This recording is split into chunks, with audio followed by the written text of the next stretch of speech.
यहाँ पर आपको ताज़ा तरीन अपडेट से आगाह करते चले, चीन की तरफ भारत भी सरहद पर फौजियों की तादाद में इजाफा कर रहा है। भारतीय आर्मी चीफ का अहम तरीन बयान सामने आ गया। दोनों मुल्कों में एक बार फिर झड़पों का खतरा।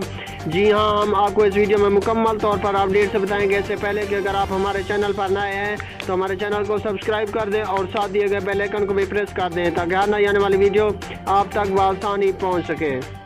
जी हाँ, आपको बताते चले, भारतीय आर्मी चीफ ने कहा कि चीन बड़ी तादाद में मुतनाज़ा सरहद पर फौजी दस्ते भेज रहा है, जिसने नई दिल्ली को भी इसी तरह की तैनाती पर उकसाया और इन्होंने इस सूरत हाल को बायस तशवीश करार दिया। इंडियन आर्मी चीफ ने सहाफ़ियों को बताया कि 3500 किलोमीटर तवील सरहद पर चीनी फौजी दस्ते मौजूद हैं और हाल ही में इनमें बड़ी तादाद में इजाफा हुआ है, जो बायस तशवीश है। इन्होंने कहा कि भारतीय फौज की जानिब से जवाबन सरहद पर तैनात फौजियों की तादाद में इजाफा कर दिया गया है।